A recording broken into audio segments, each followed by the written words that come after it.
last fall, because it's like the best time of year to be going out traveling and all that. And it's so beautiful, so scenic, and we had a free Sunday, and so we decided we were going to go down to Secana. We were going to go do the wine tasting thing, right? So we get down there, and it was like one of those like funny mix-ups that you have every so often where, I was like, well, I'll drive, and you can pack a lunch. And so the whole idea was to do the picnic thing and just go do the tour of the winery and this and that. He shows up, and we get all the way down there. It's it's like a long drive for a Rhode Island drive, right? And we get all the way down there, right? He gets it. Lo and behold, this guy forgets the picnic basket, right? So now we start going through. They have like a little restaurant there, and everything is just like one of those like crazy, like they're trying to get all the tourist money kind of things, where it's like everything's super expensive. So we just wound up skipping the whole lunch. But it was a fun time. I mean, it was like... Yeah. In all fairness, Chris hadn't explicitly said, we didn't come to a complete agreement that I would be the one bringing the lunch. Totally right. I could have been clearer. Right. But the idea was that like we were going to go down. I figured I was driving, and then you're like, oh yeah, no, totally. I'll take care of everything. You drive, I'll take care of everything else. I assume everything else was the lunch.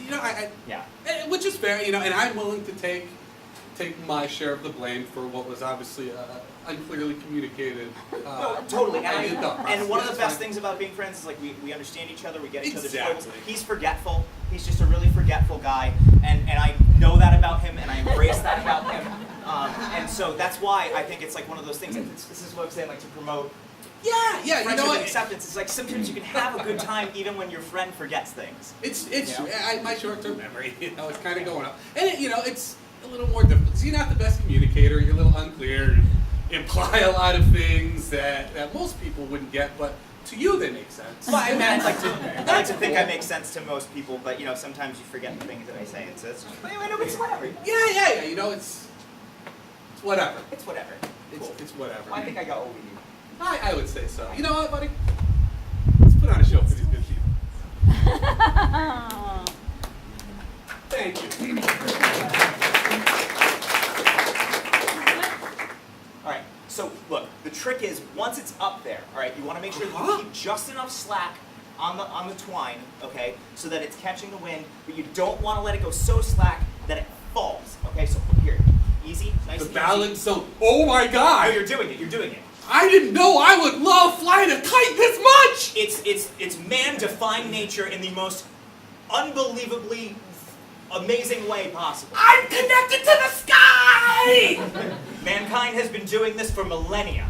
Okay? It's your primal nature wanting to escape the bounds of gravity. Grrr! Yeah, you're fierce. You're a fierce warrior flying a kite. I am! I'm reaching back into my warrior history! Like an ancient soldier doing battling, bombarding an ancient enemy with bombs tied to a kite. Yeah! I've always known that they would do... Oh, whoa! No. Hey, you know what? It's okay. Hey, buddy. It's okay.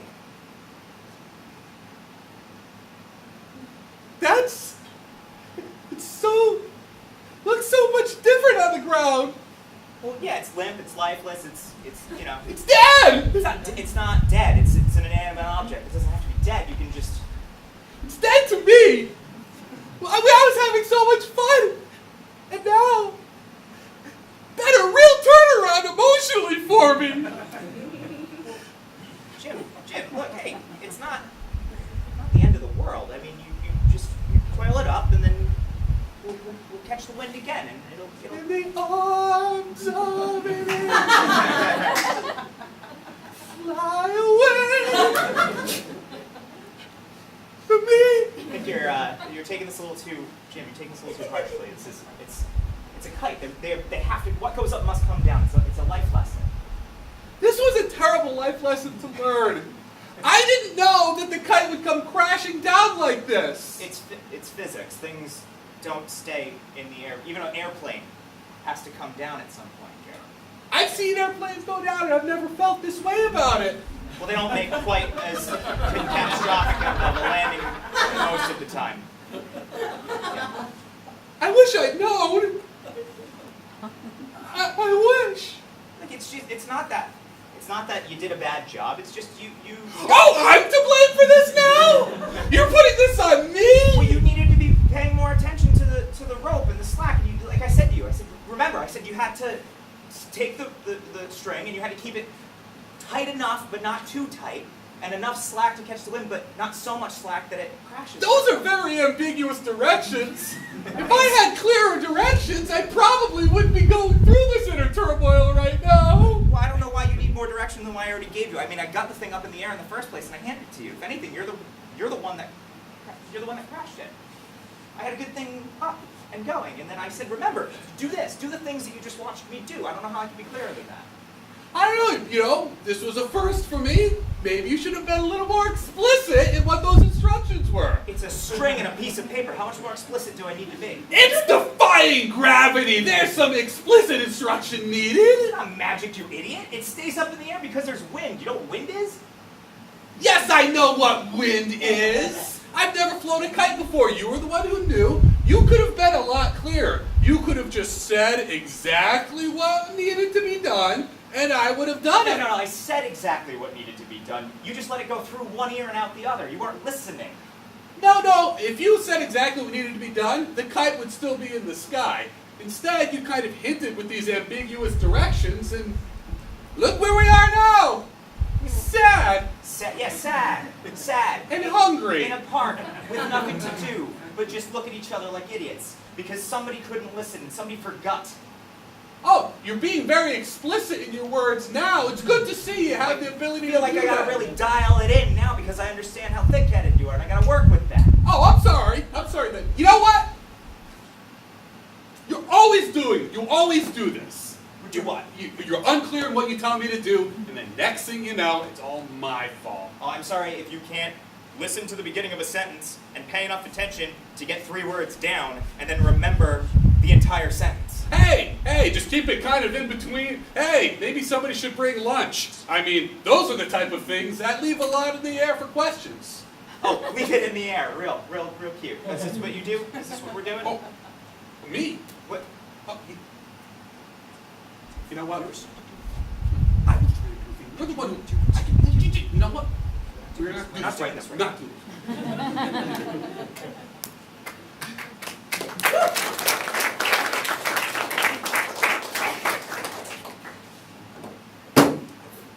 I've searched from top to bottom.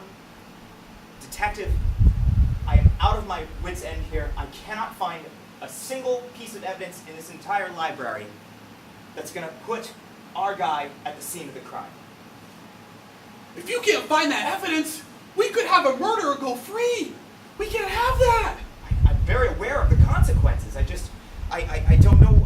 The fingerprint kit came up completely empty. There's no broken glass. There's no signs of a forced entry. We just have a body, we have a weapon, and we have a very vague note. Now, look, the victim's parents said it was a good chance that it might have been a jilted lover. We only have one suspect. That's all we have to go on. I think that's a good number of suspects, though. 1. Yeah. 1. Well, I mean, that really lets us zone in. We should just make them the bad guy in this. Are you insinuating that we should frame a person without corroborating evidence? I mean, frame's kind of a heavy word to use here. I'm just saying, if they're the only suspect, they're the most likely murderer. Detective, I understand you're my superior on this case, but when I joined the force, I swore an oath to uphold the law, to protect and serve. And when I arrest somebody, I tell them that they are innocent until proven guilty. Oh my God. Oh my God, you've been watching a lot of LA Law, haven't you? Look, you don't get to be detective by not throwing people in the slammer, all right? We solved the murder, we solved the mystery. We've got a suspect right there, they're the guilty one, we get them off the streets. I mean, 75% most likely guilty. Those are your odds? 75%? Yeah, just based upon like that being the only suspect. I think that immediately shoots them up at least to 75%. I don't know, Detective. Sir, it just doesn't feel right. I want to close this case, but I want to close this case with the right person behind bars. I just need a second to think this over. Yeah, I think you should think. You should think about the closure we can give this poor guy's family. I know we sent the victim's note away the evidence already, but do you remember what it said on it? There's got to be a clue on that note that was specific to a suspect. That might be an additional suspect, but do you remember what the note said? I believe it said, "This was my jilted lover." You believe, or are you sure? Because a person's life could hang in the balance, and you need to remember this exactly. It may have said something about going to sleep happy gives you happy dreams. That might have been a fortune cookie. I think it was a fortune cookie. The other one might have been a fortune cookie too, though. But I still think they both equally lead to the same suspect. We should go out for Chinese after this. We will. But first we need to solve this crime. If only we could remember the things that were said to us, that we read, that we see. If only we took the time to pay attention to important things, like this murder note, and use our minds to not forget the things that we're supposed to know. Why? Why, oh God, why? Yeah, I know. If only they had left a more clear note. A note that explicitly said what was going on, who was responsible for this.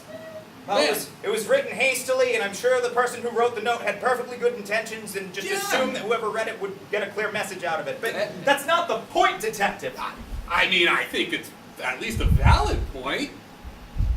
I mean, somebody just made a bogus assumption right here based upon what? Their own skewed perspective of the world? And now somebody's dead. Dead. And he died hungry from the looks of it. Well, I guess there's something to be said about dying hungry. Dying without anybody around, a person's company. Maybe this person had plans, maybe this person had dreams, maybe this person had an evening with a friend that they were expecting to go on, that they had high anticipation for, that suddenly fell short because, I don't know, maybe their friend's an idiot or something. Oh. And I think about that poor friend who didn't even know that he wasn't going to show up because it was never communicated to him. He had no way of knowing. Just think of the things he must have been assuming. No, I'm sure this person just sucks at remembering things. I see a communications issue right here is what it is. That's why you're not a detective yet. That's definitely why. You just can't see these context clues. Hey, Detective, maybe instead of Chinese food, we should go out for, I don't know, sandwiches? Maybe pack our own, brown bag it? You think you can remember to do that? Well, since you told me so explicitly and clearly right there, it's easy for me to know and remember. Now if I forget, it's on me. But if you hadn't said that, if you had just said, did you get something to eat? And I didn't bring sandwiches? Then I don't think the blame's on me at that point.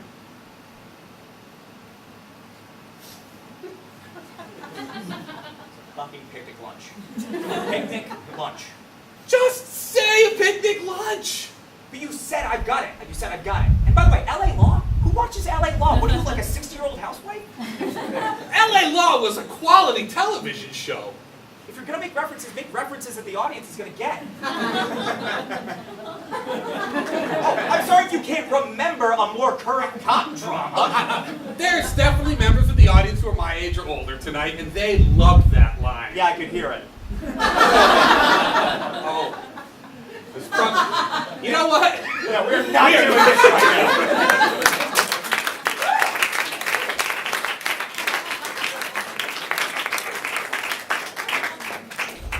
What's a marvelous antique store you have here. Well, thank you, sir. I have to say, I've walked by this establishment on multiple occasions. This is the first time I've ever decided to come in to take a gander.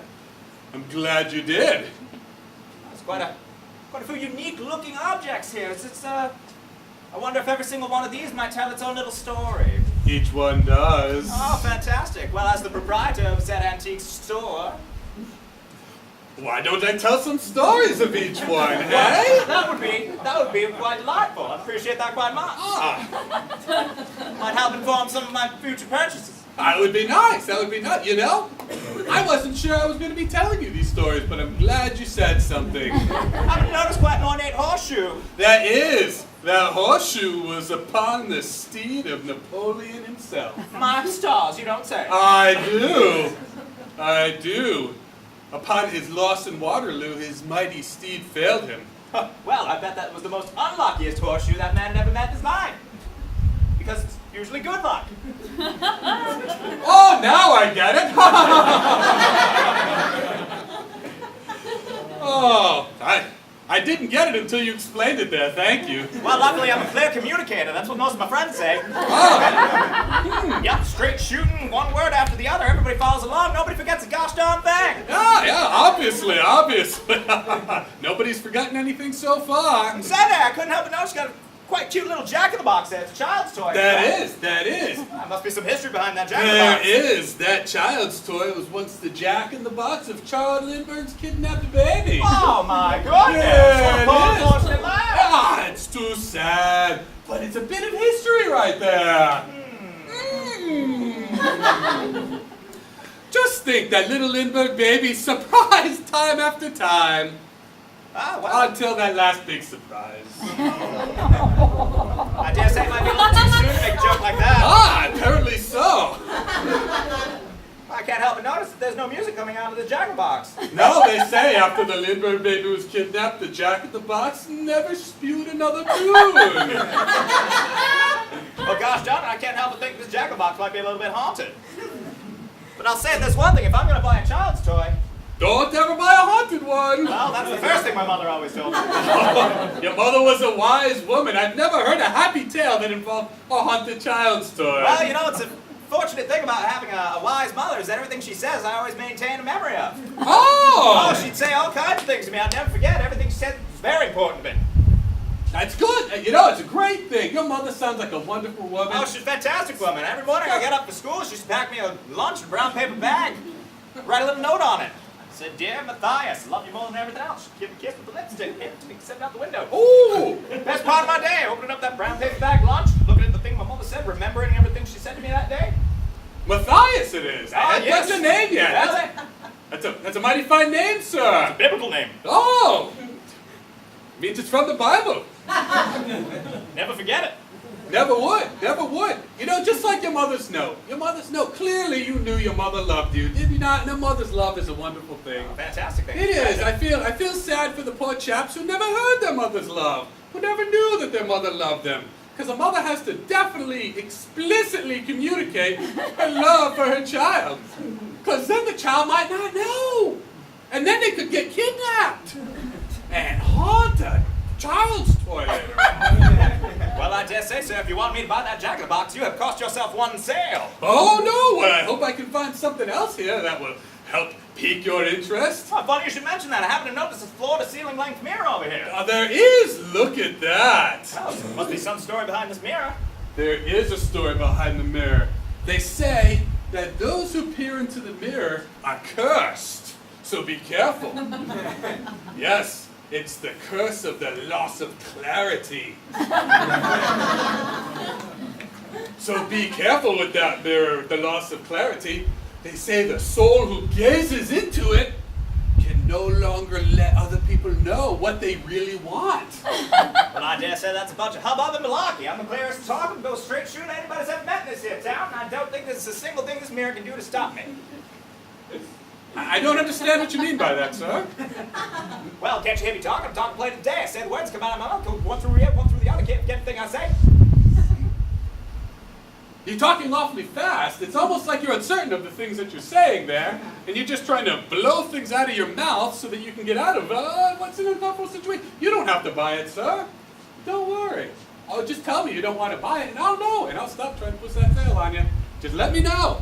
Just let me know. Well, I don't know. If you ask me, I think you're kind of dim. I'm afraid if I say something, you might not be paying attention. That was awfully harsh. You sound like a person who hasn't eaten but has drinking copious amounts of wine. They get awfully mean. Well, you know, I tend to get a little bit more drunker than I care to when I drink wine on an empty stomach. Ah! I hope I have some antique here that helps cure alcoholism.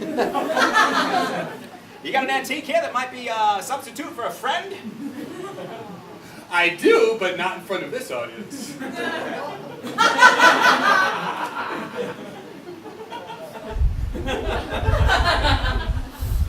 You're just the absolute worst person ever. How are you putting this on me? You weren't paying attention. You just obviously weren't paying attention the entire time. I wasn't paying attention. Subtext, Jerrod. This entire thing has been subtext. It's been me reaching out to you, trying to tell you how I feel. Oh my God, you think I did not understand? Did you not hear me clearly communicate to you? You always do this. You always do this. We get to the end of a show, and you've got to sit there and try to act like you're more superior than me. Yep. Thank you very much. Have a good night.